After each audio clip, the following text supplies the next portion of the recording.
This is just another update video on my Tesla Model S here.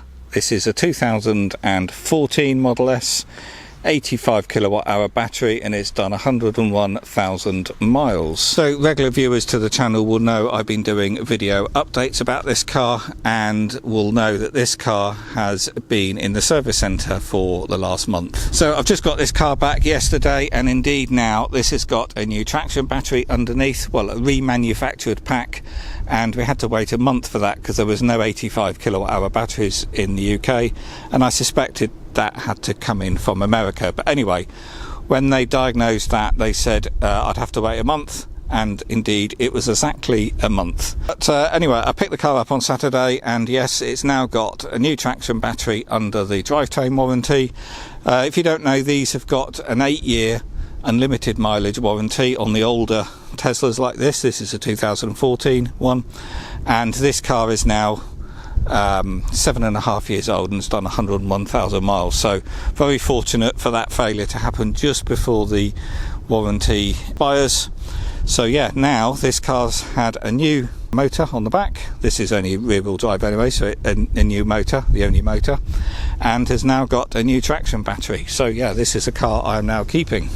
If you haven't seen the previous video, let's just recap the scenario that happened. So basically, I had the alloy wheels refurbished, so they were off, sent to Swindon to get refurbished, and they took a week. So while the car was sat on axle stands for a week, I did a brake service, and I also painted the calipers red while I had easy access to those. And then when the wheels came back in, fitted new Michelin cross climate tyres on the wheels there, dropped it back on the road and went to start it, and it was dead.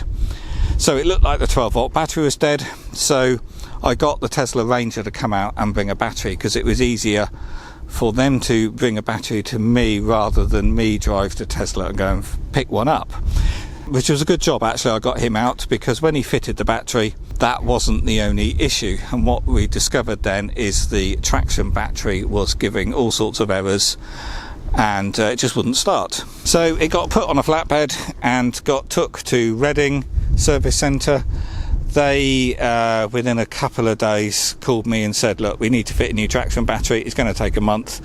So I went back over there and picked up a courtesy car. So for the last month I've been driving their car, and they gave me a 2015 Model S P85D. So it's nice to have a performance model for the last month. But anyway, Saturday, which was yesterday, I dropped their courtesy car off and picked up my one. So while the car was in, I also got them to fix this passenger side door handle, because it wasn't detecting that pulling motion. So they did quote 175 quid to do it. So I said, yeah, fine, go ahead and do it, because I was actually going to repair it myself, and I had bought the wiring harnesses from AliExpress, actually from China, to do that job. But I thought, well, they've got the car for a month, I'll just let them do it.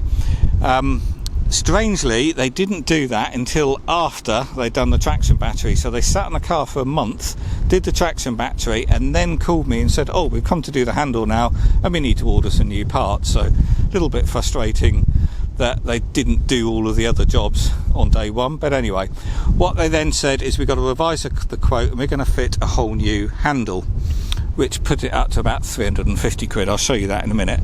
But anyway, they had the car, so I just said, yeah, fine, just go ahead and fit it. But actually, they haven't fitted this very well, because it now sticks, and when the handle tries to retract, it's not retracting. Saying that, look at that, it's done it perfectly. It is now. But anyway, I'm finding sort of more than 50% of the time it's not retracting. You then get a loud buzz from the motor, and the little LED under here, which is your sort of puddle lighting, flashes. So they haven't got the alignment just right. So I've gone back on the app, put it as a Ranger appointment, and they're coming out Wednesday, and hopefully they will adjust that handle and get that right. Let's jump in the car, because the wind is picking up. It's looking like some rain is going to come in, and I'll get out the wind and show you here the invoice. So basically, the battery free of charge, high voltage battery, limited warranty, zero value. They've fitted some new battery bolts, service repair kit. That side all zero, of course. This is the door handle. General diagnostics, £72.50 plus VAT. I suspect that's a standard price for diagnostics and fitting because there's no other labour. So that was, they say diagnostics, but that's also fitting as well. You've got the Gen 3 door handle, 158 quid. Then you've got LED assembly, door handle outer, £10.83. Door handle, £27. I guess that's your chrome part of the handle, I'm not sure. Then you've got various bits, bolts and plastic bits. Anyway, total price of the parts to do the handle is £219.12, £72.50 labour. So the total bill, because that's all I had to pay, was £349.96 for that handle. That's with the VAT.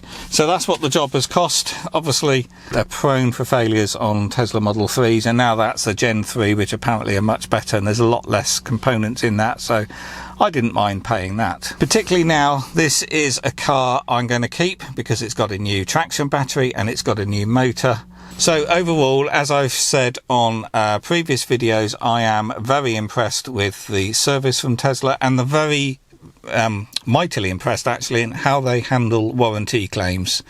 Completely different to other manufacturers where they really do argue warranty claims and do their utmost to not warranty components.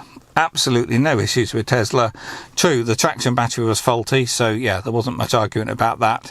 But some months before, they changed the rear motor, and that was working perfectly. It was just a little bit whiny, but really little, tiny amounts. Any other manufacturer just wouldn't have entertained replacing it under warranty because it wasn't faulty. And indeed, many other EVs make more of a whine as standard than that motor was making anyway. So that impressed me, the fact that they just changed the motor, and they're expensive things, and obviously now changed the battery, and that's expensive as well. I have seen on the internet that the 85 kilowatt hour battery packs are $25,000. So I don't know what that equates to in the UK, because we don't, because you got shipping and things, we often pay the same price in pounds as they pay in dollars in America. You don't generally do the straight currency conversion.